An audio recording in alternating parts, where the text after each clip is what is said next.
കനത്ത മഴയെ തുടർന്ന് അവധി പ്രഖ്യാപിച്ച തിരുവനന്തപുരം കലക്ടർക്കെതിരെ രക്ഷിതാക്കളുടെ രോഷം. അവധി പ്രഖ്യാപിച്ചതിലല്ല, അത് അറിയിച്ചത് താമസിച്ചതിലാണ് കലക്ടറുടെ ഫേസ്ബുക്ക് പേജിൽ രക്ഷിതാക്കൾ പ്രതിഷേധം അറിയിക്കുന്നത്. ശക്തമായ മഴ തുടരുന്ന സാഹചര്യത്തിൽ തിരുവനന്തപുരം ജില്ലയിലെ പ്രൊഫഷണൽ കോളേജുകൾ അടക്കമുള്ള എല്ലാ വിദ്യാഭ്യാസ സ്ഥാപനങ്ങൾക്കും കലക്ടർ വെള്ളിയാഴ്ച അവധി പ്രഖ്യാപിച്ചിരുന്നു. അവധി പ്രഖ്യാപനം വൈകിയതിനെതിരെ രൂക്ഷമായ ഭാഷയിലാണ് രക്ഷിതാക്കൾ പ്രതികരിച്ചത്. കുറച്ചുകൂടി കഴിഞ്ഞിട്ട് പ്രഖ്യാപിച്ചാൽ മതിയായിരുന്നല്ലോ. ഇന്നലെ മുതൽ തുടങ്ങിയ മഴയാണ്. രാത്രി മുഴുവൻ മഴയായിരുന്നു. കുട്ടികളെല്ലാം റെഡിയായിട്ട് എന്തിനാ ഇപ്പോൾ ഒരു അവധി?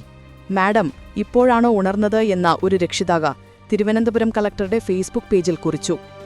സ്കൂളിൽ പോകാൻ കുട്ടികൾ തയ്യാറായതിനു ശേഷമാണോ അവധി പ്രഖ്യാപിക്കുന്നതെന്നാണ് കൂടുതൽ പേരും ആക്ഷേപം ഉന്നയിച്ചത്. അവധി പ്രഖ്യാപനത്തിലെ സമയം വൈകിയതാണ് രക്ഷിതാക്കളെ ചൊടിപ്പിച്ചത്. ഒരു ഉച്ചയാകുമ്പോൾ പ്രഖ്യാപിച്ചാൽ കുറച്ചുകൂടി സൗകര്യത്തിൽ കാര്യങ്ങൾ ചെയ്യാമായിരുന്നു. ഇത് 6:15 കുർച്ചിനെ വിളിക്കുന്നതിന് മുൻപ് വരെയും നോക്കിയത്. സ്കൂൾ ബസ് വരുന്നതിന് കൃത്യം 5 മിനിറ്റ് മുൻപ് അപ്ഡേറ്റ് അഥവാ പുതിയ വിവരം നൽകിയെന്നാണ് മറ്റൊരു രക്ഷിതാവിന്റെ പരാതി. ഈ കാലതാമസം കാരണം കുട്ടികളെ ഒരുക്കിയതിനു ശേഷം അവധി പ്രഖ്യാപിക്കേണ്ടി വന്നതാണ് രക്ഷിതാക്കൾ വിമർശനമുന്നയിക്കാൻ കാരണം. അതേസമയം കലക്ടർക്ക് മുൻപേ അവധി വിവരം ഫേസ്ബുക്ക് പേജിൽ പങ്കുവച്ച വിദ്യാഭ്യാസ മന്ത്രിയെ പരാമർശിച്ചും കലക്ടറെ വിമർശിച്ചവരുമുണ്ട്. കലക്ടറുടെ ഫേസ്ബുക്കിൽ അവധി വിവരം വരുന്നതിനും 12 മിനിറ്റ് മുൻപേ വിവരമറിയിച്ചാണ് മന്ത്രി കയ്യടി നേടിയത്. സാധാരണ മഴ പെയ്യുമ്പോൾ അവധി പ്രഖ്യാപിക്കാത്തതിന് വിദ്യാർത്ഥികളുടെ വിമർശനം നേരിടാറുള്ള കലക്ടർക്ക് അവധി നൽകിയിട്ടും താമസിച്ചതിന് രക്ഷിതാക്കളുടെ വിമർശനം ഏറ്റുവാങ്ങേണ്ടി വന്നു. പഴയൊരു നിർമ്മിതി തകർത്താണ് ബാബരി മസ്ജിദ് നിർമ്മിച്ചത് എന്ന വിചിത്രവും അവാസ്തവവുമായ അഭിപ്രായത്തിലൂടെ ജുഡീഷ്യറിയുടെ ഭരണഘടനാപരമായ സ്വതന്ത്ര സ്വഭാവത്തെ സുപ്രീം കോടതി മുൻ ചീഫ് ജസ്റ്റിസ് ചന്ദ്രചൂഡ് അപകടപ്പെടുത്തിയിരിക്കുകയാണെന്ന് PDP കേന്ദ്ര കമ്മിറ്റി അഭിപ്രായപ്പെട്ടു. ഈ അഭിപ്രായ പ്രകടനം അനുചിതവും സുപ്രീം കോടതി മുൻ ചീഫ് ജസ്റ്റിസ് എന്ന പദവിയുടെ ധാർമ്മികതയ്ക്ക് നിരക്കാത്ത പ്രവൃത്തിയുമാണ്. ഭരണഘടനാ കോടതിയുടെ ഉള്ളിൽ നിന്ന് പുറത്തിറങ്ങുമ്പോൾ പെരുമഴയിൽ നനഞ്ഞുപോയ നീലക്കുറുക്കന്മാരെ പോലെ കേന്ദ്ര സർക്കാർ താൽപര്യത്തിനു വേണ്ടി അശ്ലീല വിധേയത്വത്തോടെ കൂവുന്നവരുടെ പട്ടികയിലാണ് താനെന്ന് അദ്ദേഹം സ്വയം തെളിയിച്ചിരിക്കുകയാണ്. പ്രതിപക്ഷമുക്ത ഭാരതത്തിലേക്ക് ഹിന്ദുത്വ രാഷ്ട്രീയത്തിന്റെ അവിശുദ്ധ യുദ്ധമായിരുന്നു ബാബരി മസ്ജിദ് തകർക്കലിലൂടെയും തുടർന്ന് രാജ്യത്താകമാനം നടത്തിയ കലാപങ്ങളിലൂടെയും ഹിന്ദുത്വ വർഗീയവാദികൾ ലക്ഷ്യമിട്ടത്. ബാബരി മസ്ജിദിനുള്ളിൽ അനധികൃതമായി സ്ഥാപിച്ച പ്രതിഷ്ഠ സരയൂ നദിയിലേക്ക് വലിച്ചെറിയാനാവശ്യപ്പെട്ടത് ഇന്ത്യയുടെ ആദ്യത്തെ പ്രധാനമന്ത്രി നെഹ്റുവായിരുന്നു. ഏതെങ്കിലും ഒരു പഴയ നിർമ്മിതി തകർത്തല്ല ബാബരി മസ്ജിദ് നിർമ്മിച്ചത് എന്നത് സുപ്രീം കോടതിയുടെ മുൻ ഉത്തരവുകളിൽ തന്നെ വ്യക്തമായതാണ്. ക്രിമിനൽ കുറ്റമെന്ന ഭാഷാപ്രയോഗത്തിലൂടെ 92-ലെ ബാബരി മസ്ജിദ് ധ്വംസനത്തെ അതിരൂക്ഷമായ രീതിയിൽ സുപ്രീം കോടതി തന്നെ വിമർശിച്ചിട്ടുണ്ട്. നിഷ്പക്ഷമായ നീതി നിർവഹണത്തിന് അധികാര കേന്ദ്രങ്ങളോട് കൃത്യമായ ദൂരം പാലിക്കണമെന്ന ധാർമ്മികതയെ അവഗണിച്ച് സുപ്രീം കോടതി ചീഫ് ജസ്റ്റിസ് പദവിയിലിരിക്കെ തന്നെ പ്രധാനമന്ത്രിയെ സ്വന്തം വസതിയിലേക്ക് മതപരമായ ചടങ്ങിന് ക്ഷണിച്ച് വിവാദത്തിലായ വ്യക്തിയാണ് ജസ്റ്റിസ് ചന്ദ്രചൂഡ്. ഈ വിഷയത്തിലും ന്യായാധിപരായിരിക്കെ കോടതി നടപടികളിൽ സ്വീകരിച്ച നിലപാടുകൾക്കും സുപ്രീം കോടതി ബാർ അസോസിയേഷൻ പ്രസിഡന്റും രാജ്യത്തെ മുതിർന്ന അഭിഭാഷകനുമായ അഡ്വക്കേറ്റ് ദുഷ്യന്ത് ദവെ ഉൾപ്പെടെയുള്ളവരുടെ മുതിർന്ന അഭിഭാഷകരുടെ അതിരൂക്ഷമായ വിമർശനത്തിന് വിധേയനായിട്ടുണ്ട്.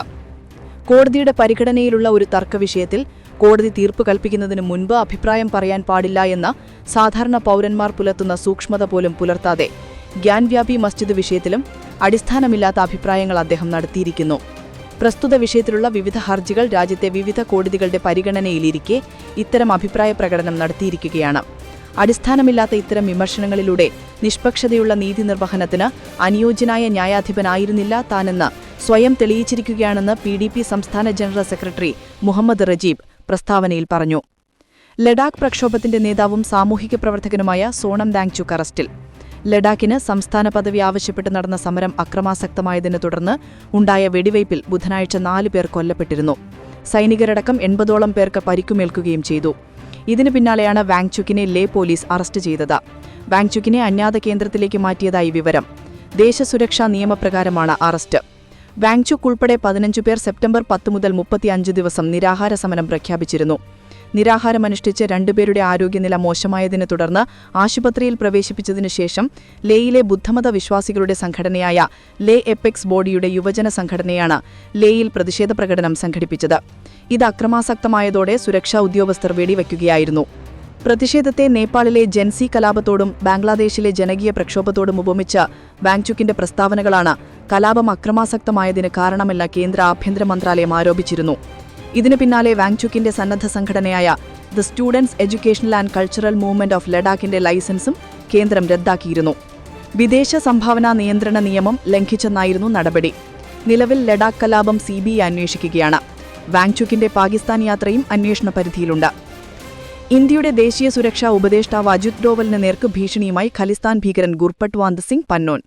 കാനഡയിൽ അറസ്റ്റിലായി ഒരാഴ്ചയ്ക്കുള്ളിൽ ജാമ്യം ലഭിച്ചു പുറത്തിറങ്ങിയ മറ്റൊരു ഖലിസ്ഥാൻ ഭീകരനായ ഇന്ദ്രജിത് സിംഗ് ഗോസലിനൊപ്പമായിരുന്നു പന്നൂന്റെ ഭീഷണി.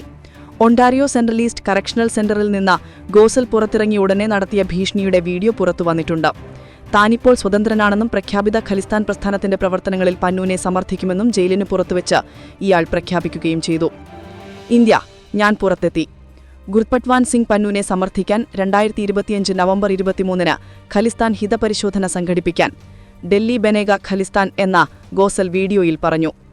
ഇന്ത്യയുടെ ദേശീയ സുരക്ഷാ ഉപദേഷ്ടാവ് അജിത് ഡോവലിന് നേർക്കായിരുന്നു പന്നൂനിന്റെ ഭീഷണി. അജിത് ഡോവൽ, എന്തുകൊണ്ടാണ് നിങ്ങൾ കാനഡയിലോ അമേരിക്കയിലോ അല്ലെങ്കിൽ ഏതെങ്കിലും യൂറോപ്യൻ രാജ്യങ്ങളിലോ വന്ന് അറസ്റ്റ് ചെയ്യാനോ കുറ്റവാളികളെ കൈമാറ്റം ചെയ്യാനോ ശ്രമിക്കാത്തത്? ഡോവൽ, ഞാൻ നിങ്ങൾക്കായി കാത്തിരിക്കുകയാണ് എന്ന് പന്നൂൻ പറഞ്ഞു.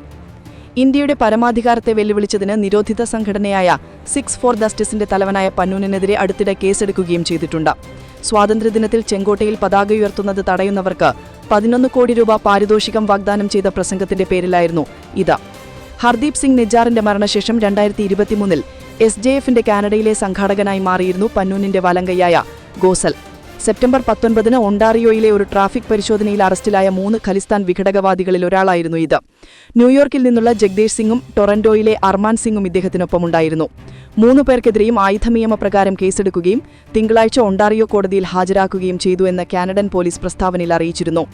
നടന്നുകൊണ്ടിരിക്കുന്ന അന്വേഷണത്തിന്റെ ഭാഗമായിരുന്നു അറസ്റ്റുകളെന്നും അവർ വ്യക്തമാക്കി. ഇന്നലെയാണ് ഗോസലിന് ജാമ്യം ലഭിച്ചത്. കാനഡയിൽ ഇയാൾ അറസ്റ്റിലാകുന്നതും ഇത്ര വേഗം ജാമ്യം ലഭിക്കുന്നതും ആദ്യമായിട്ടല്ല. കഴിഞ്ഞ നവംബറിൽ ബ്രാംപ്ടണിലെ ഹിന്ദുസഭാ മന്ദിരത്തിൽ നടന്ന ഏറ്റുമുട്ടലുമായി ബന്ധപ്പെട്ട് പീൽ റീജിയൻ പോലീസ് ഇയാളെ അറസ്റ്റ് ചെയ്തിരുന്നു. അന്നും ഉടൻ തന്നെ ജാമ്യം ലഭിക്കുകയും ചെയ്തു. 6 കുതീരം നീണ്ട സേവനത്തിനൊടുവിൽ MiG-21 യുദ്ധവിമാനങ്ങൾ വ്യോമസേനയിൽ നിന്നും ഇന്ന് വിടവാങ്ങും. വിമാനങ്ങളെ സർവീസിൽ നിന്നും പിൻവലിക്കുന്ന ചടങ്ങുകൾ ചണ്ഡീഗഡ് വ്യോമതാവളത്തിൽ ആരംഭിച്ചു. പ്രതിരോധ മന്ത്രി രാജ്നാഥ് സിംഗ് മുഖ്യാതിഥിയാണ്. വ്യോമസേനയിൽ ഇപ്പോൾ അവശേഷിക്കുന്ന 2 MiG-21 സ്ക്വാഡനുകളും ഇതോടെ ചരിത്രമാകും. രാജ്യം തദ്ദേശീയമായി വികസിപ്പിക്കുന്ന തേജസ് MK-1 യുദ്ധവിമാനങ്ങൾ MiG-21-ന് പകരമായി ഉപയോഗിക്കാനാണ് തീരുമാനം. തിരുവനന്തപുരം ജനറൽ ആശുപത്രിയിൽ ശസ്ത്രക്രിയയ്ക്കിടെ യുവതിയുടെ നെഞ്ചിൽ കുടുങ്ങിയ ഗൈഡ് വയർ പുറത്തെടുക്കുന്നത് സങ്കീർണമെന്നാണ് ആരോഗ്യ വിദഗ്ധർ.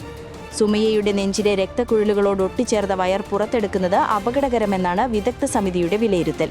ഇക്കാര്യം യുവതിയെയും കുടുംബത്തെയും ബോധ്യപ്പെടുത്താനാണ് തീരുമാനം. ഇന്നലെ ചേർന്ന പ്രത്യേക മെഡിക്കൽ ബോർഡ് യോഗമാണ് സുമയ്യയുടെ ചികിത്സാരേഖകൾ വിശദമായി പരിശോധിച്ച് നിഗമനത്തിലേക്ക് എത്തിയത്. സമസ്തയിൽ വീണ്ടും ലീഗ് അനുകൂലികൾക്കെതിരെ നീക്കം. പോഷക സംഘടനയായ ജമിയത്തുൽ ഖുതുബയിൽ നിന്ന് ജനറൽ സെക്രട്ടറി നാസർ ഫൈസി കൂടത്തായി രാജിവച്ചു. നാസർ ഫൈസിക്കെതിരെ അവിശ്വാസ പ്രമേയം കൊണ്ടുവന്ന സാഹചര്യത്തിലാണ് രാജി. ഇന്ന് വാർത്താ സമ്മേളനം വിളിച്ചു കാര്യങ്ങൾ വ്യക്തമാക്കുമെന്ന് നാസർ ഫൈസി കൂടത്തായി അറിയിച്ചു. ബംഗളൂരു നഗരത്തിലെ ഗതാഗത കുരുക്ക് കുറയ്ക്കുന്നതിനായി വിപ്രോ കമ്പനിയുടെ ക്യാമ്പസ് തുറന്നു നൽകണമെന്നുള്ള കർണാടക മുഖ്യമന്ത്രി സിദ്ധരാമയ്യയുടെ അഭ്യർത്ഥന നിരസിച്ചു കമ്പനിയുടെ സ്ഥാപകനും ചെയർമാനുമായ അസീം പ്രേംജി. അതേസമയം പിന്തുണ തേടിയുള്ള സിദ്ധരാമയ്യയുടെ അഭ്യർത്ഥനയെ അസീം പ്രേംജി അഭിനന്ദിക്കുകയും വിഷയത്തിന്റെ ഗൗരവം അംഗീകരിക്കുകയും ചെയ്തു. എന്നാൽ സർജാപൂരിലെ ക്യാമ്പസ് പ്രത്യേക സാമ്പത്തിക മേഖലയാണെന്നും ആഗോള സേവന പ്രതിബദ്ധത കാരണം കർശനമായ പ്രവേശന നിയന്ത്രണ നിയമങ്ങൾ പാലിക്കേണ്ടതുണ്ടെന്നും അദ്ദേഹം ചൂണ്ടിക്കാട്ടി. ലഡാക്ക് സംഘർഷത്തിനു പിന്നാലെ സോനം വാങ്ചുക്കിന്റെ NGOയുടെ FCRA ലൈസൻസ് കേന്ദ്രം റദ്ദാക്കി. കേന്ദ്ര ആഭ്യന്തര മന്ത്രാലയത്തിന്റെയാണ് നടപടി.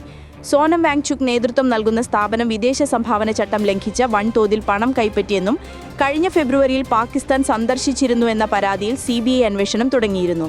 സ്വാമി ചൈതന്യാനന്ദ സരസ്വതിക്കെതിരായ ലൈംഗിക അതിക്രമ കേസിൽ ചൈതന്യാനന്ദയുടെ ആഡംബര കാർ പോലീസ് പിടിച്ചെടുത്ത കാറിൽ പെൺകുട്ടികളെ ഋഷികേശിലേക്ക് കൊണ്ടുപോയിരുന്നതായി സൂചന. വ്യാജ ഡിപ്ലോമാറ്റിക് നമ്പർ പ്ലേറ്റ് ഘടിപ്പിച്ച മറ്റൊരു കാർ നേരത്തെ പോലീസ് പിടികൂടിയിരുന്നു. അതിനിടെ പെൺകുട്ടികളുടെ മൊഴിയുടെ കൂടുതൽ വിശദാംശങ്ങൾ ഇന്നലെ പുറത്തുവന്നു. പ്രതി പെൺകുട്ടികളുടെ ഹോസ്റ്റൽ റൂമിൽ CCTV ക്യാമറ സ്ഥാപിച്ചിരുന്നുവെന്നും പെൺകുട്ടികൾ പോലീസിന് മൊഴി നൽകി. രാജസ്ഥാനിലെ ബൻസ്വാരയിൽ നിരവധി പദ്ധതികൾക്ക് തറക്കല്ലിട്ട പ്രധാനമന്ത്രി നരേന്ദ്രമോദി. 1.22 ലക്ഷം കോടിയിലധികം രൂപയുടെ കേന്ദ്ര സംസ്ഥാന സർക്കാർ പദ്ധതികൾക്കാണ് പ്രധാനമന്ത്രി ഇന്നലെ തറക്കല്ലിട്ടത്. അണുശക്തി വിദ്യുത് നിഗം ലിമിറ്റഡിന്റെ മഹി ബൻസ്വാര രാജസ്ഥാൻ ആണവ വൈദ്യുത പദ്ധതിയാണ് ഇതിൽ പ്രധാനം. ഈ ആണവ വൈദ്യുത പദ്ധതിക്ക് മാത്രം ഏകദേശം 42,000 കോടി രൂപയാണ് കണക്കാക്കിയിരിക്കുന്നത്. ബീഹാറിലെ അടക്കമുള്ള നിയമസഭാ തെരഞ്ഞെടുപ്പുകൾക്ക് തയ്യാറെടുത്ത് ഒരുക്കം തുടങ്ങി BJP. കേന്ദ്രമന്ത്രി ധർമ്മേന്ദ്ര പ്രധാനാണ് ബീഹാറിലെ പ്രധാന ചുമതല. ഉത്തർപ്രദേശ് ഉപമുഖ്യമന്ത്രി കേശവ് പ്രസാദ് മൗര്യയ്ക്കും കേന്ദ്രമന്ത്രിയും ഗുജറാത്ത് BJP അധ്യക്ഷനുമായ CR പാട്ടീലിനും സഹചുമതലകൾ നൽകിയിട്ടുണ്ട്. ബീഹാറിനൊപ്പം പശ്ചിമ ബംഗാൾ, തമിഴ്നാട് തുടങ്ങിയ സംസ്ഥാനങ്ങളിലെ തെരഞ്ഞെടുപ്പ് ഒരുക്കത്തിനും BJP ചുമതല നൽകിയിട്ടുണ്ട്. ബോളിവുഡ് താരം ഷാരൂഖ് ഖാന് ദേശീയ അവാർഡ് ലഭിച്ചതുമായി ബന്ധപ്പെട്ട വിവാദങ്ങൾ ഉയർത്തി കോൺഗ്രസ്. ബീഹാർ തെരഞ്ഞെടുപ്പിൽ മുസ്ലിം വോട്ടർമാരെ സ്വാധീനിക്കാൻ വേണ്ടിയുള്ള നീക്കമാണ് അവാർഡ് നൽകിയതിന് പിന്നിലെന്നാണ് കോൺഗ്രസിന്റെ ആക്ഷേപം. മഹാരാഷ്ട്രയിലെ കോൺഗ്രസ് MLA സീഭായ് ജഗ്താപ്പാണ് ആരോപണം ഉയർത്തിയത്. അവാർഡിൽ മോദി കൃത്രിമത്വം കാണിക്കുകയാണെന്നും ഇത്രയും കാലത്തിനിടയിൽ ഷാരൂഖ് ഖാനെ ആദരിച്ചില്ലെന്നുമാണ് കോൺഗ്രസ് പറയുന്നത്. റഷ്യയുമായുള്ള യുദ്ധം അവസാനിച്ചാൽ പ്രസിഡന്റ് സ്ഥാനം ഒഴിയാനും തയ്യാറാണെന്ന് പ്രഖ്യാപിച്ച് യുക്രൈൻ പ്രസിഡന്റ് വ്ളാഡിമിർ സെലൻസ്കി രംഗത്തെത്തി. ടെലിവിഷൻ ചാനലായ ആക്സിയോസിന് നൽകിയ അഭിമുഖത്തിലാണ് സെലൻസ്കി കാര്യം വ്യക്തമാക്കിയത്. റഷ്യയുമായുള്ള യുദ്ധം അവസാനിച്ചാൽ പ്രസിഡന്റ് സ്ഥാനം ഒഴിയാൻ തയ്യാറാണെന്നും തെരഞ്ഞെടുപ്പിൽ മത്സരിക്കില്ലെന്നും അദ്ദേഹം വിവരിച്ചു. പലസ്തീനെ സ്വതന്ത്ര രാഷ്ട്രമായി അംഗീകരിക്കുന്നതിന് ഇറ്റലി എതിരല്ലെന്ന് പ്രധാനമന്ത്രി ജോർജിയ മെലോണി പറഞ്ഞു. 2023 ഒക്ടോബർ 7 ഇസ്രായേലിൽ അതിക്രമിച്ചു കയറി ഹമാസ് തട്ടിക്കൊണ്ടുപോയ എല്ലാ ബന്ധികളെയും വിട്ടുനൽകണമെന്നും പദവികളിൽ നിന്ന് ഹമാസ് ഒഴിവാകണമെന്നും മെലോണി പറഞ്ഞു. ഈ വിഷയത്തിൽ പാർലമെന്റിൽ പ്രമേയം അവതരിപ്പിക്കുമെന്നും അവർ അറിയിച്ചു. UK തലസ്ഥാനമായ ലണ്ടനിൽ ശരീർ നിയമം നടപ്പിലാക്കുന്നു എന്ന ഡൊണാൾഡ് ട്രംപിന്റെ പ്രസ്താവനയ്ക്കെതിരെ ലണ്ടൻ മേയർ സാദിഖ് ഖാൻ രംഗത്തെത്തി. US പ്രസിഡന്റ് വംശീയവാദിയും ലിംഗവിവേചകനും സ്ത്രീവിരുദ്ധവും ഇസ്ലാം ഭീതി പരത്തുന്ന ആളുമാണെന്ന് സാദിഖ് ഖാൻ വിശേഷിപ്പിച്ചു. റഷ്യയിൽ നിന്നു എണ്ണ ഇറക്കുമതി ചെയ്യുന്ന നടപടി ഇന്ത്യ പുനഃപരിശോധിക്കണമെന്ന് US ഊർജ്ജ സെക്രട്ടറി ക്രിസ് റൈറ്റ് പറഞ്ഞു. റഷ്യയിൽ നിന്നൊഴികെ ലോകത്തെ ഏത് രാജ്യത്തു നിന്നും ഇന്ത്യക്ക് എണ്ണ വാങ്ങുവാവുന്നതാണെന്നും ന്യൂയോർക്കിൽ നടന്ന പത്രസമ്മേളനത്തിൽ അദ്ദേഹം പറഞ്ഞു. ഇന്ത്യയെ ശിക്ഷിക്കാൻ US ഉദ്ദേശമില്ലെന്നും ഏതുവിധേനയും യുക്രൈനിലെ യുദ്ധം തീർക്കുക മാത്രമാണ് പ്രസിഡന്റ് ഡൊണാൾഡ് ട്രംപിന്റെ ലക്ഷ്യമെന്നും ക്രിസ് പറഞ്ഞു. ഏഷ്യ കപ്പ് ക്രിക്കറ്റിൽ ഇന്ത്യ-പാക് ഫൈനൽ. ഇന്നലെ നടന്ന സൂപ്പർ 4 പോരാട്ടത്തിൽ പാകിസ്ഥാൻ ബംഗ്ലാദേശിനെ 11 റൺസിന് കീഴടക്കിയതോടെയാണ് കലാശപ്പോരിന്റെ ചിത്രം തെളിഞ്ഞത്. ഏഷ്യ കപ്പ് ചരിത്രത്തിൽ ആദ്യമായാണ് ഇന്ത്യയും പാകിസ്ഥാനും ഫൈനലിൽ ഏറ്റുമുട്ടുന്നത്. ആദ്യം ബാറ്റ് ചെയ്ത പാകിസ്ഥാൻ ഉയർത്തിയ 136 റൺസ് വിജയലക്ഷ്യം പിന്തുടർന്ന ബംഗ്ലാദേശിന് 20 ഓവറിൽ 9 വിക്കറ്റ് നഷ്ടത്തിൽ 124 റൺസ് എടുക്കാനേ കഴിഞ്ഞുള്ളൂ. ഇത്തവണത്തെ ടൂർണമെന്റിൽ 3ാം തവണയാണ് ഇന്ത്യയും പാകിസ്ഥാനും ഏറ്റുമുട്ടാൻ പോകുന്നത്. കളിച്ച 2 മത്സരങ്ങളിലും ഇന്ത്യ വിജയിച്ചു. ഞായറാഴ്ചയാണ് ഫൈനൽ. GST ഇളവുകളുടെയും ഉത്സവ സീസണിന്റെയും ഇരട്ടക്കരുത്തിൽ ഇ-കൊമേഴ്സ് മേഖല. ആമസോൺ, ഫ്ലിപ്കാർട്ട് തുടങ്ങിയ ഇ-കൊമേഴ്സ് പ്ലാറ്റ്ഫോമുകളുടെ വിൽപ്പനയിൽ 25% വർധനയാണ് രേഖപ്പെടുത്തിയത്. ഇലക്ട്രോണിക്സ് ഉൽപ്പന്നങ്ങൾ, AC, ഫ്രിഡ്ജ് തുടങ്ങിയ ഗൃഹോപകരണങ്ങളുടെ നികുതി സ്ലാബുകൾ കുറയ്ക്കുന്നതിലൂടെ കുടുംബങ്ങൾക്ക് ഉൽപ്പന്നങ്ങളുടെ വില കൂടുതൽ താങ്ങാവുന്നതായതാണ് വിൽപ്പന കൂടുന്നത്. പ്രീമിയം വിഭാഗങ്ങളിലെ ഉൽപ്പന്നങ്ങൾക്ക് വലിയ ഡിമാൻഡാണ് അനുഭവപ്പെടുന്നത്. ആമസോണിലും ഫ്ലിപ്കാർട്ടിലും ഉത്സവകാല വിൽപ്പന സെപ്റ്റംബർ 22 ആരംഭിച്ചത്. കഴിഞ്ഞ വർഷത്തെ അപേക്ഷിച്ച് 2 ദിവസം കൊണ്ട് 4 മുതൽ 5 മടങ്ങ് വരെയാണ് വിൽപ്പനയിൽ വർധനയുള്ളത്. ഉത്സവകാല വിൽപ്പനയിലെ ഏറ്റവും പ്രിയങ്കരമായ ഉൽപ്പന്നം സ്മാർട്ട് ഫോണുകളാണ്. 5ൽ ഒരാൾ എന്ന നിലയിൽ ഫ്ലിപ്കാർട്ടിന്റെ ഡോർ സ്റ്റെപ്പ് എക്സ്ചേഞ്ച് പ്രോഗ്രാം തിരഞ്ഞെടുക്കുന്നുണ്ട്. 30 മിനിറ്റിനുള്ളിൽ സേവനം പൂർത്തിയാക്കുന്ന ഓഫറാണ് doorstep programme. iPhone 16 Flipkart മിനിറ്റ്സിലെ എയർലി ആക്സസ് സമയങ്ങളിൽ ഏറ്റവും കൂടുതൽ വിറ്റഴിക്കപ്പെടുന്ന ഉൽപ്പന്നമായി ഇതിനോടകം ഉയർന്നു വന്നിരിക്കുന്നത്. സംസ്ഥാനത്ത് ഇന്ന് 8 ജില്ലകളിൽ യെല്ലോ അലർട്ട്. തിരുവനന്തപുരം, കൊല്ലം, പത്തനംതിട്ട, ആലപ്പുഴ, കോട്ടയം, ഇടുക്കി, എറണാകുളം, തൃശൂർ ജില്ലകളിലാണ് യെല്ലോ അലർട്ട്. കേരളത്തിൽ 5 ദിവസം കൂടി നേരിയ ഇടത്തരം മഴയ്ക്ക് സാധ്യതയുണ്ടെന്നും ഇന്നും നാളെയും ഒറ്റപ്പെട്ട ശക്തമായ മഴയ്ക്കും സാധ്യതയെന്നും കേന്ദ്ര കാലാവസ്ഥാ വകുപ്പ് അറിയിച്ചിട്ടുണ്ട്. നാളെ വരെ ഒറ്റപ്പെട്ടിടങ്ങളിൽ ശക്തമായ കാറ്റിന് സാധ്യതയുണ്ടെന്നും കാലാവസ്ഥാ വകുപ്പ് അറിയിച്ചു. CPI ജനറൽ സെക്രട്ടറിയായി D. രാജ തുടരും. ദേശീയ കൗൺസിലാണ് ഔദ്യോഗിക തീരുമാനം എടുത്തത്. അതേസമയം D. രാജയെ കൗൺസിലിൽ ഉൾപ്പെടുത്തിയതിനെതിരെ കേരളം അടക്കമുള്ള ഘടകങ്ങൾ ശക്തമായ എതിർപ്പ് രേഖപ്പെടുത്തി. പ്രതിനിധികളുടെ ആവശ്യപ്രകാരം എതിർപ്പ് മിനിറ്റ്സിൽ രേഖപ്പെടുത്തിയിട്ടുണ്ട്. കേരളം, തമിഴ്നാട്, ആന്ധ്ര, ദില്ലി ഘടകങ്ങളാണ് എതിർപ്പ് അറിയിച്ചത്. പാർട്ടി കോൺഗ്രസിന്റെ ചരിത്രത്തിൽ ഇത് അസാധാരണമെന്നും നേതാക്കൾ ചൂണ്ടിക്കാട്ടി. കോൺഗ്രസിന്റെ അഭിപ്രായം NSS പറയണമെന്ന് പറയുന്നതിൽ കാര്യമില്ലെന്നും അതുപോലെ NSSന്റെ അഭിപ്രായം അതേപടി പറയാൻ അവർ കോൺഗ്രസിനോടും ആവശ്യപ്പെട്ടിട്ടില്ലെന്നും AICC general secretary KC Venugopal പറഞ്ഞു. കോൺഗ്രസ് നിലപാടെടുക്കുന്നത് രാഷ്ട്രീയ കാഴ്ചപ്പാടിന്റെയും അനുഭവത്തിന്റെയും അടിസ്ഥാനത്തിലാണ്. അതുപോലെ തന്നെയാണ് NSSും. അവരുടെ നിലപാടുകളെ കോൺഗ്രസ് ബഹുമാനിക്കുന്നുവെന്നും KC വേണുഗോപാൽ പറഞ്ഞു. അതേസമയം തിരഞ്ഞെടുപ്പിൽ സമദൂര നിലപാടിൽ മാറ്റമില്ലെന്ന് NSS general secretary Sukumaran Nair വ്യക്തമാക്കിയിട്ടുണ്ടെന്നും KC വേണുഗോപാൽ വ്യക്തമാക്കി. വയനാട് ജില്ലാ കോൺഗ്രസ് കമ്മിറ്റിയുടെ പുതിയ അധ്യക്ഷനായി TJ ഐസക്കിനെ തിരഞ്ഞെടുത്തു. തീരുമാനം കോൺഗ്രസ് ഹൈക്കമാൻഡ് അംഗീകരിച്ചു. AICC നേരിട്ട് സ്ഥിരം അധ്യക്ഷനെ പ്രഖ്യാപിക്കുകയായിരുന്നു. കൽപ്പറ്റ നഗരസഭയുടെ ചെയർമാനാണ് TJ ഐസക്. വയനാട് ജില്ലാ കോൺഗ്രസ് കമ്മിറ്റിയിൽ നിലനിന്നിരുന്ന രാഷ്ട്രീയ കോലാഹലങ്ങൾക്കും അഭ്യൂഹങ്ങൾക്കും വിരാമമിട്ട് അധ്യക്ഷ സ്ഥാനത്ത് നിന്ന് ND അപ്പച്ചന് രാജിവെച്ചതിന് പിന്നാലെയാണ് പുതിയ അധ്യക്ഷനായി TJ ഐസക്കിനെ നിയമിച്ചത്. ഷാഫി പറമ്പിൽ MPക്കെതിരെയുള്ള CPM പാലക്കാട് ജില്ലാ സെക്രട്ടറിയുടെ ആരോപണത്തിൽ പ്രതികരണവുമായി പ്രതിപക്ഷ നേതാവ് VD സതീശൻ. CPM പാലക്കാട് ജില്ലാ സെക്രട്ടറിയുടെ ഉണ്ടായത് ആരോപണമല്ല, അധിക്ഷേപമാണെന്ന് വി.ഡി. സതീശൻ പറഞ്ഞു. CPM സുരേഷ് ബാബുവിനെ പുറത്താക്കണമെന്നും ഷാഫിയുടെ പരാതിയിൽ കേസെടുക്കണമെന്നും ഷാഫിക്കെതിരെ പറഞ്ഞിരിക്കുന്നത് അസഭ്യമാണെന്നും വി.ഡി. സതീശൻ പറഞ്ഞു. ലൈംഗിക ആരോപണ വിവാദത്തിൽ ഷാഫിയെ വെല്ലുവിളിച്ച് CPM ജില്ലാ സെക്രട്ടറി EN സുരേഷ് ബാബു. ഷാഫി പറമ്പിൽ നിയമപരമായി പോകട്ടെയെന്നും നേരിടാൻ CPM തയ്യാറെന്നും സുരേഷ് ബാബു പറഞ്ഞു. ഷാഫി എന്ന പേര് പരാമർശിച്ചിട്ടില്ലെന്നും രാഹുൽ മാങ്കുട്ടത്തിന്റെ ഹെഡ്മാഷ് എന്ന പേരിലാണ് ആരോപണം ഉന്നയിച്ചതെന്നും ഷാഫി തന്നെ അത് ഏറ്റെടുക്കുകയും ചെയ്തുവെന്നും കുമ്പളങ്ങ കട്ടത് ആരാണെന്ന് ചോദിച്ചാൽ എന്തിനാണ് ഷാഫി തോളിൽ ചെളിയുണ്ടോ എന്ന് നോക്കുന്നതെന്നും പറയേണ്ടത് പറയാൻ ശേഷിയുള്ളതുകൊണ്ടാണ് പറഞ്ഞതെന്നും തെളിവുകൾ സമയമാകുമ്പോൾ പുറത്തുവിടുകയും ചെയ്യുമെന്നും EN സുരേഷ് ബാബു മാധ്യമങ്ങളോട് പറഞ്ഞു. എയിംസ് വിവാദത്തിൽ സുരേഷ് ഗോപിക്കെതിരെ CPM. സുരേഷ് ഗോപിയുടേത് ഉഡായിപ്പ് പണിയെന്ന് CPM ആലപ്പുഴ ജില്ലാ സെക്രട്ടറി R. നാസർ പറഞ്ഞു. സുരേഷ് ഗോപി പറയുന്നതിൽ യാതൊരു കഴമ്പുമില്ലെന്നും കേരളത്തിന് കേന്ദ്രം ഒരു തീരുമാനവും അറിയിച്ചിട്ടില്ലെന്നും എയിംസ് വിഷയത്തിൽ കേന്ദ്രം ഒരു തീരുമാനവും എടുത്തിട്ടില്ലെന്നും R. നാസർ വ്യക്തമാക്കി. എയിംസ് കേരളത്തിൽ എവിടെ വന്നാലും സ്വാഗതാർഹമാണ് എന്നും അദ്ദേഹം വ്യക്തമാക്കി. ദീർഘകാലമായുള്ള മേഖലാ യൂണിയനുകളുടെ ആവശ്യം സർക്കാർ അംഗീകരിച്ചുകൊണ്ട് മിൽമയിലെ സ്ഥിര നിയമനങ്ങളിൽ ക്ഷീരകർഷകരുടെ ആശ്രിതർക്ക് സംവരണം ഏർപ്പെടുത്താൻ തത്വത്തിൽ അനുമതി നൽകി ഉത്തരവ് പുറത്തിറക്കി. മിൽമയുടെ മലബാർ, എറണാകുളം, തിരുവനന്തപുരം യൂണിയനുകളിലെ സ്ഥിര നിയമനങ്ങളിലാണ് സംവരണം പ്രാബല്യത്തിൽ വരിക. ദീർഘകാലമായുള്ള മേഖലാ യൂണിയനുകളുടെ ആവശ്യം സർക്കാർ അംഗീകരിക്കുകയും ക്ഷീരകർഷകരുടെ ആശ്രിതർക്ക് അർഹമായ പരിഗണന കിട്ടുകയും ചെയ്യുന്നതാണ് ഈ ഉത്തരവ്. ഗുരുപൂജയെയും ഭാരതമാതാവിനെയും എതിർക്കുന്നവർ ശബരിമല ഭക്തരായി നടിക്കുകയാണെന്ന് കേരള ഗവർണർ രാജേന്ദ്ര ആർലേക്കർ. അങ്ങനെ ഒരു ഭാവം യഥാർത്ഥത്തിൽ അവരുടെ മനസ്സിലുണ്ടെങ്കിൽ എന്തുകൊണ്ട് അത് ജനങ്ങളോട് തുറന്നു പറയാൻ തയ്യാറാകുന്നില്ല എന്നും രാഷ്ട്രീയ നേട്ടത്തിന് വേണ്ടിയാണോ ഇതൊക്കെ ചെയ്യുന്നത് എന്ന് എല്ലാം ജനങ്ങൾ കാണുന്നുണ്ടെന്നും ഗവർണർ പറഞ്ഞു. ഭാരതമാതയും ഗുരുപൂജയും ഒന്നും രാഷ്ട്രീയമല്ല, രക്തത്തിൽ അലിഞ്ഞു ചേർന്ന സംസ്കാരമാണെന്നും കോഴിക്കോട് നവരാത്രി സാംസ്കാരികോത്സവം ഉദ്ഘാടനം ചെയ്ത് ഗവർണർ പറഞ്ഞു. അമീബിക് മസ്തിഷ്ക ജ്വരം എന്ന സംശയത്തിൽ കോഴിക്കോട് മൃതദേഹം പുറത്തെടുത്ത് വീണ്ടും പോസ്റ്റ്മോർട്ടം ചെയ്തു. പന്നിയങ്കരയിൽ കഴിഞ്ഞ ദിവസം മരിച്ച കോട്ടയം സ്വദേശി ശശിയുടെ മൃതദേഹമാണ് പുറത്തെടുത്തത്. ഇയാളുടെ കൂടെ താമസിച്ച ചാവക്കാട് സ്വദേശി റഹീം എന്നയാൾ കഴിഞ്ഞ ദിവസം അമീബിക് മസ്തിഷ്ക ജ്വരം ബാധിച്ച് മരിച്ചിരുന്നു.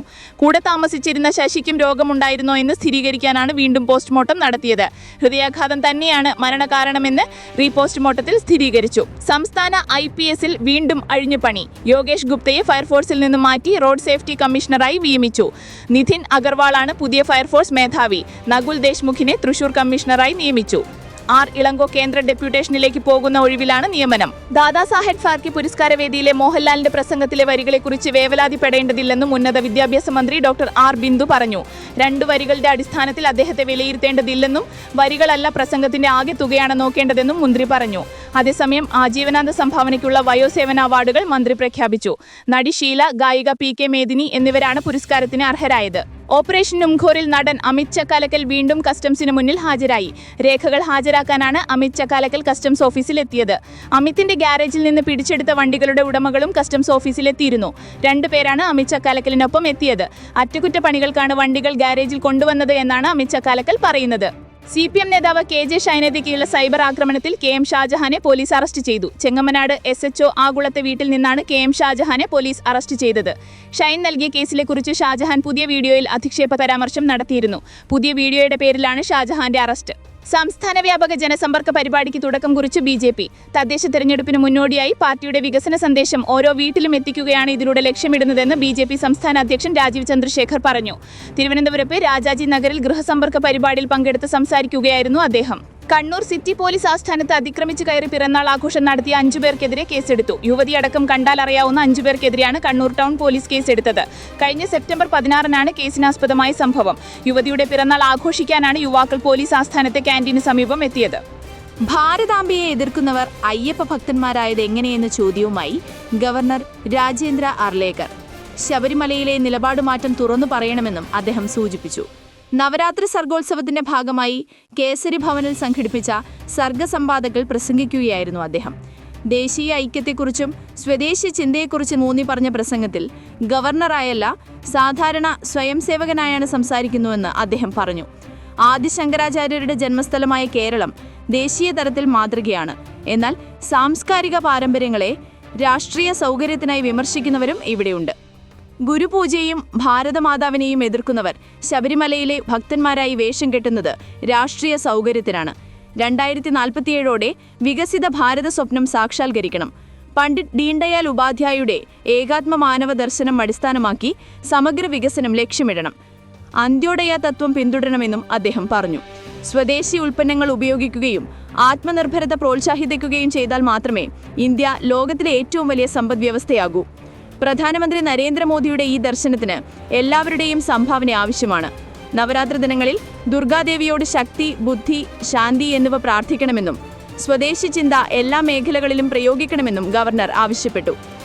വയനാട് DCC പ്രസിഡന്റായി TJ ഐസക്കിനെ നിയമിച്ചു. കൽപ്പറ്റ നഗരസഭ ചെയർമാനാണ്. ND അപ്പച്ചൻ രാജിവെച്ച ഒഴിവിലാണ് നിയമനം. ND അപ്പച്ചനെ AICC അംഗമായി നിയമിച്ചു. വയനാട്ടിൽ 2 വിഭാഗമായി കോൺഗ്രസ് പ്രവർത്തകർ കൊമ്പുകോർക്കുന്നത് സംബന്ധിച്ച് ജില്ലയിലെ കോൺഗ്രസ് നേതാക്കൾക്ക് സംസ്ഥാന കോൺഗ്രസ് നേതൃത്വം നേരത്തെ താക്കീത് നൽകിയിരുന്നു. ND അപ്പച്ചന്റെ കീഴിലുള്ള ഔദ്യോഗിക വിഭാഗത്തിന്റെ ചില നടപടികൾക്കെതിരെ IC ബാലകൃഷ്ണൻ MLAയുടെ പക്ഷത്തിലുള്ള നേതാക്കൾ രംഗത്ത് വന്നത് വയനാട്ടിൽ കോൺഗ്രസിന് സംഘടനാ തലത്തിൽ ക്ഷീണമുണ്ടാക്കിയിരുന്നു. ഈ പശ്ചാത്തലത്തിലാണ് സംസ്ഥാനത്ത് DCC പുനഃസംഘടനയ്ക്ക് മുന്നോടിയായി തന്നെ വയനാട് DCC പ്രസിഡന്റിന് രാജിവെക്കേണ്ട സാഹചര്യമുണ്ടായത്.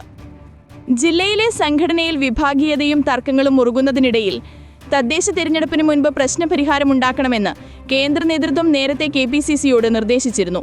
പ്രിയങ്ക ഗാന്ധിയുടെ മണ്ഡലം കൂടി ഉൾപ്പെടുന്ന വയനാട്ടിലെ കോൺഗ്രസിലുണ്ടാകുന്ന പടലപ്പിണക്കങ്ങൾ ദേശീയ തലത്തിൽ തന്നെ ശ്രദ്ധിക്കപ്പെടുന്നതിലെ അതൃപ്തിയും കേന്ദ്ര നേതാക്കൾ KPCC നേതൃത്വത്തോട് സൂചിപ്പിച്ചിരുന്നു. DGP യോഗേഷ് ഗുപ്തയ്ക്കെതിരെ വീണ്ടും പ്രതികാര നടപടിയുമായി സർക്കാർ. അഗ്നിരക്ഷാ സേനാ മേധാവിയായ യോഗേഷ് ഗുപ്തയെ റോഡ് സുരക്ഷാ കമ്മീഷണറായി നിയമിച്ചു. റോഡ് സുരക്ഷാ കമ്മീഷണർ നിതിൻ അഗർവാളാണ് പുതിയ അഗ്നിരക്ഷാ സേനാ മേധാവി. വിവിധ പരാതികൾ ഉയർന്ന AIG VG വിനോദ് കുമാറിനെ ക്രമസമാധാന ചുമതലയിൽ നിന്നും IT വിഭാഗത്തിലേക്ക് മാറ്റി. SP സുജിത് ദാസിനെ IT വിഭാഗത്തിൽ നിന്നും AIG ആയി പ്രൊക്യൂർമെന്റായി നിയമിച്ചു. അഡീഷണൽ എക്സൈസ് കമ്മീഷണർ KS ഗോപകുമാറിനെ ക്രമസമാധാന ചുമതലയുള്ള AIG ആയി നിയമിച്ചു. KL ജോൺകുട്ടിയെ ക്രൈംബ്രാഞ്ചിന്റെ SP ആയി നിയമിച്ചു. നിലവിൽ വിജിലൻസ് SP ആണ്. തിരുവനന്തപുരം സിറ്റി DCP നകുൽ രാജേന്ദ്ര ദേശ്മുഖിനെ തൃശൂർ സിറ്റി പോലീസ് കമ്മീഷണറായും നിയമിച്ചു. അഗ്നിരക്ഷാ സേനാ മേധാവി DGP യോഗേഷ് ഗുപ്തയ്ക്ക് കേന്ദ്രത്തിൽ നിയമനം ലഭിക്കുന്നതിനാവശ്യമായ വിജിലൻസ് ക്ലിയറൻസ് റിപ്പോർട്ട് സർക്കാർ പിടിച്ചുവച്ചിരുന്നു. റിപ്പോർട്ടിന്റെ പകർപ്പ് ആവശ്യപ്പെട്ടു നൽകിയ വിവരാവകാശ അപേക്ഷയും സർക്കാർ തള്ളി. സംസ്ഥാനത്തെ മുതിർന്ന IPS ഉദ്യോഗസ്ഥൻ താൻ കൂടി ഭാഗമായ പോലീസ് വകുപ്പിൽ തന്റെ പേരിലുള്ള റിപ്പോർട്ട് ആവശ്യപ്പെട്ടപ്പോഴാണ് രഹസ്യമായതിനാൽ നൽകാൻ കഴിയില്ല എന്ന നിലപാട് സർക്കാർ സ്വീകരിച്ചത്. കേന്ദ്രം ആവശ്യപ്പെട്ട പ്രകാരം യോഗേഷുമായി ബന്ധപ്പെട്ട റിപ്പോർട്ട് വിജിലൻസ് വകുപ്പ് തയ്യാറാക്കി സംസ്ഥാന പോലീസ് മേധാവിക്ക് കൈമാറിയിരുന്നു. ഇത് അദ്ദേഹം ചീഫ് സെക്രട്ടറിക്ക് നൽകിയെങ്കിലും സംസ്ഥാനം അത് കേന്ദ്രത്തിന് കൈമാറാതെ പിടിച്ചുവെച്ചു. ഇതിന്റെ പകർപ്പ് ആവശ്യപ്പെട്ട പോലീസ് ആസ്ഥാനത്തെ വിവരാവകാശ ഉദ്യോഗസ്ഥന് ജൂൺ 20-നാണ് യോഗേഷ് അപേക്ഷ നൽകിയത്. എന്നാൽ അപേക്ഷ തള്ളി. ഭൂട്ടാനിൽ നിന്നുള്ള ആഡംബര വാഹനക്കടത്തുമായി ബന്ധപ്പെട്ട സംശയനിഴലിലുള്ള നടൻ അമിത് ചക്കാലക്കിന് കോയമ്പത്തൂർ ഗ്യാങ്ങുമായുള്ള ബന്ധം പരിശോധിച്ച് കസ്റ്റംസ്. ഭൂട്ടാനിൽ നിന്ന് കടത്തിയതാണെന്ന് സംശയിക്കുന്ന 8 വാഹനങ്ങളാണ് അമിത്തിൽ നിന്ന് കസ്റ്റംസ് പിടികൂടിയിട്ടുള്ളത്. എന്നാൽ തന്റേത് ഒരു വാഹനം മാത്രമേ ഉള്ളൂ എന്നും ബാക്കിയുള്ളവ തന്റെ ഗ്യാരേജിൽ വിവിധ മോടി പിടിപ്പിക്കലുകൾക്കായി കൊണ്ടുവന്നവയാണെന്നും അമിത്തിന്റെ നിലപാടാണ്. ഭൂട്ടാനിൽ നിന്നും വിദേശ രാജ്യങ്ങളിൽ നിന്ന് ഭൂട്ടാൻ വഴിയും ഇന്ത്യയിലേക്ക് വാഹനങ്ങൾ കടത്തുന്ന സംഘങ്ങളിൽ കോയമ്പത്തൂർ കേന്ദ്രീകരിച്ചുള്ള സംഘത്തെ കഴിഞ്ഞ വർഷം നവംബറിൽ കസ്റ്റംസ് പിടികൂടിയിരുന്നു. ഇതിനെ തുടർന്ന് അമിത്തിന്റെ ഗ്യാരേജിലടക്കം പരിശോധന നടത്തുകയും വാഹനങ്ങളുടെ രേഖകൾ പരിശോധിക്കുകയും ചെയ്തിരുന്നു. ഓപ്പറേഷൻ നുംഖോറിന്റെ ഭാഗമായി അമിത്തിനെ ഇന്നും കസ്റ്റംസ് വിളിച്ചു വരുത്തിയിരുന്നു. ഒപ്പം വാഹനങ്ങൾ അമിത്തിനെ ഏൽപ്പിച്ച 3 വാഹനങ്ങളുടെ ഉടമകളും കസ്റ്റംസിന് മുന്നാകെ ഹാജരായി. അതിനിടെ കുണ്ടന്നൂരിൽ നിന്ന് പിടികൂടിയ ടൊയോട്ട ലാൻഡ് ക്രൂസറിന്റെ ഉടമയായ മൂവാറ്റുപുഴ സ്വദേശി മഹിൻ അൻസാരി നാളെ കസ്റ്റംസിന് മുന്നാകെ ഹാജരായേക്കാം. കഴിഞ്ഞ നവംബറിൽ തന്റെ ഗ്യാരേജ് കസ്റ്റംസ് പരിശോധിച്ചിരുന്നു എന്ന് അമിത് തന്നെയാണ് വെളിപ്പെടുത്തിയത്. കോയമ്പത്തൂരിലെ സംഘത്തെ പിടികൂടിയ കാര്യവും അമിത് മാധ്യമങ്ങളോട് പങ്കുവച്ചിരുന്നു. താൻ ഈ സംഘത്തിന്റെ പക്കൽ നിന്ന് വാഹനങ്ങളുടെ സ്പെയർ പാർട്സുകൾ വാങ്ങിയിരുന്ന കാര്യം കസ്റ്റംസിന് അറിയാമായിരുന്നു. അക്കാര്യം തന്നോട് ചോദിച്ചുവെന്നും പറയുന്നു. തന്റെ പക്കലെത്തുന്ന പല വാഹനങ്ങളും 20-30 കൊല്ലം പഴക്കമുള്ളവയാണ്. അവയ്ക്കുള്ള പല ഉപകരണങ്ങളും എല്ലായിടത്തും ലഭ്യമല്ല. ഇത്തരം ജോലികൾ ചെയ്യുന്ന പലരും കോയമ്പത്തൂർ പോലുള്ള സ്ഥലങ്ങളിൽ നിന്നാണ് സ്പെയർ പാർട്സുകൾ വാങ്ങുന്നത്. അക്കാര്യം താൻ കസ്റ്റംസിനോട് വെളിപ്പെടുത്തിയിരുന്നുവെന്നും അമിത് പറയുന്നു. എന്നാൽ അമിത്തിന്റെ ഗ്യാരേജിൽ നിന്ന് പിടിച്ചെടുത്ത വാഹനങ്ങളെല്ലാം കസ്റ്റംസിന്റെ റഡാറിൽ ഉണ്ടായിരുന്നവയാണെന്നത് കസ്റ്റംസിന് സംശയം ജനിപ്പിക്കുന്നു. കഴിഞ്ഞ 1 വർഷമായി ഇപ്പോൾ പിടിച്ചെടുത്തതുപോലുള്ള വാഹനങ്ങൾ ലഭ്യമാണെന്ന് കാണിച്ച് സമൂഹ മാധ്യമങ്ങളിലടക്കം പരസ്യങ്ങൾ ധാരാളമായി കാണുന്നുണ്ടെന്നും അത് അസാധാരണമായി തോന്നിയെന്നും അമിത് ഇന്ന് മാധ്യമങ്ങളോട് പറഞ്ഞിരുന്നു. 10 ദിവസമാണ് വാഹനങ്ങളുടെ രേഖകൾ ഹാജരാക്കാൻ കസ്റ്റംസ് നൽകിയിരിക്കുന്നത്. താൻ ഉപയോഗിക്കുന്ന വാഹനം 1999 രജിസ്ട്രേഷനാണെന്നും ലഭ്യമായ എല്ലാ രേഖകളും കസ്റ്റംസിന് നൽകിയെന്നും അമിത് പറയുന്നു. അതേസമയം അമിത്തും കോയമ്പത്തൂർ ഗ്യാങ്ങുമായുള്ള പണമിടപാടുകളടക്കം കസ്റ്റംസ് വിശദമായി പരിശോധിക്കുന്നുണ്ട്. ഇതിന്റെ അടിസ്ഥാനത്തിൽ അമിത്തിനെ വീണ്ടും ചോദ്യം ചെയ്യാൻ വിളിപ്പിക്കാനാണ് ഇടം. അമിത്തിന് കാറുകളുടെ അറ്റകുറ്റപ്പണികൾ നടത്താൻ വാഹനങ്ങൾ ഏൽപ്പിച്ചവർ നൽകിയ രേഖകളും പരിശോധനയിലുണ്ട്. ഇന്ന് പുതിയ വാഹനങ്ങളൊന്നും കസ്റ്റംസ് പിടികൂടിയിട്ടില്ല.